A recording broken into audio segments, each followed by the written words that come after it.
Reasoning behind Pontius Pilate's decision to execute Jesus in the years following the birth of Jesus, the region of Judea was a land under Roman occupation. The Roman Empire, vast and ever-expanding, had conquered much of the known world. But in the provinces, including Judea, their rule was often harsh. The Jewish people, who had lived in this land for centuries, were now subjects of a foreign empire. Their religious and cultural identity was deeply intertwined with their history, and the Romans, with their emperor worship and oppressive taxes, added tension to an already difficult situation. Jesus of Nazareth, born into this environment, began to preach a message that was revolutionary. While his teachings were deeply rooted in Jewish tradition, he introduced ideas that challenged the status quo.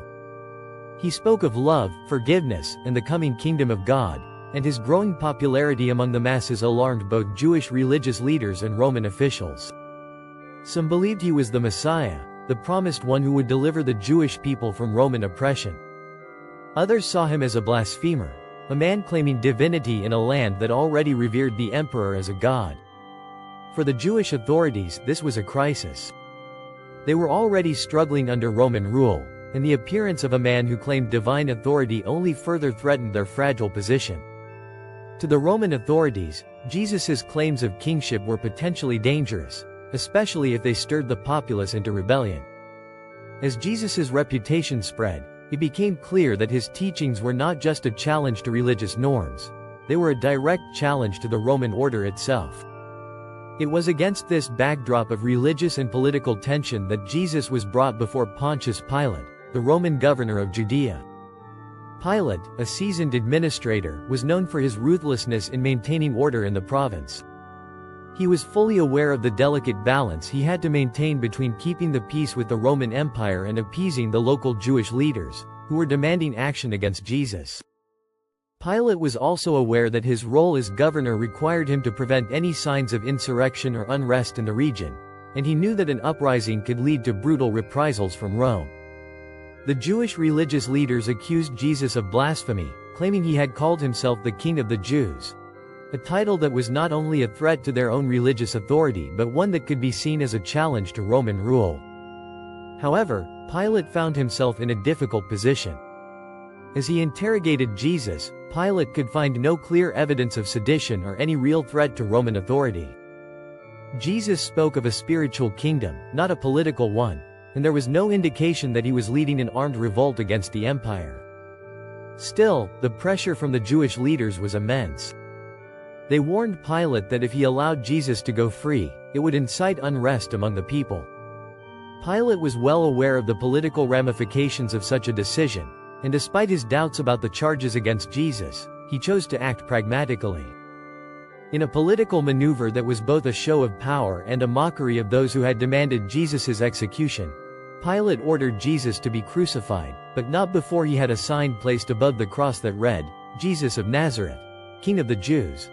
This inscription was a bold and ironic statement.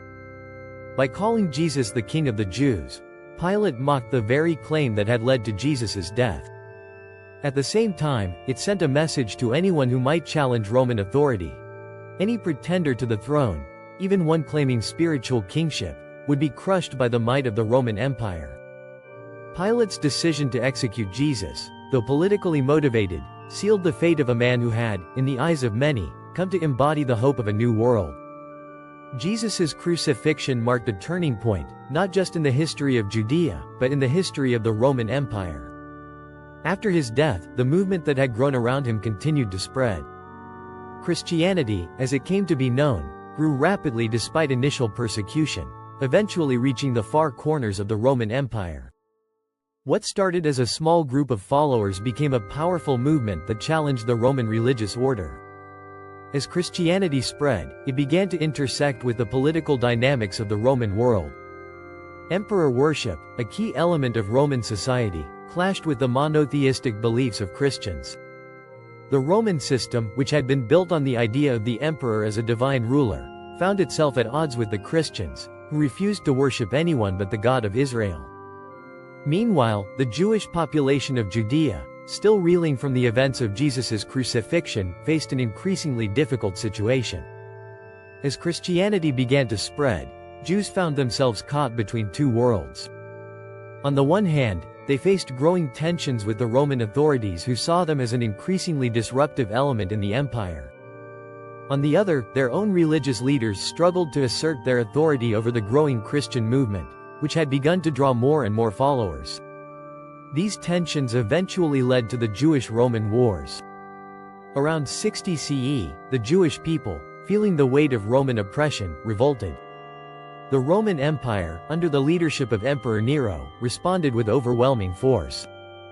General Titus, who would later become emperor, led the siege of Jerusalem. In a calculated move, he ordered that parts of the city's walls remain standing after the conquest, not as an act of mercy, but as a permanent reminder of Roman superiority. The ruins of these walls still stand today as the Western Wall, a symbol of both Jewish resilience and the brutal realities of Roman conquest. The aftermath of the rebellion was devastating for the Jewish people. Hundreds of thousands were killed or forced into slavery, and many were sent to work on the construction of Rome's iconic Colosseum.